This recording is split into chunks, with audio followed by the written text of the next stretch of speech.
I'm, as they say, a person of color. I'm a brown-skinned immigrant to the United States. I was born in Bombay, India. I grew up in a country that's ruled by gangs. You saw it, a hint of it in Slumdog Millionaire. This is a country with corruption running all the way through it. You can't get through...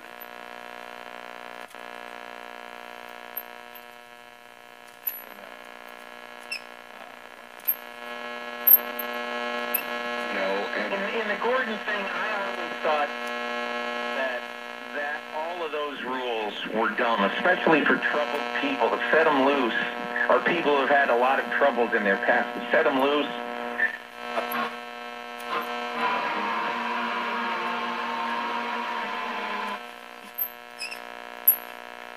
Write these books, and that's why I want to be a part of the fight, whether they lock me up or not. So what do you think when you hear...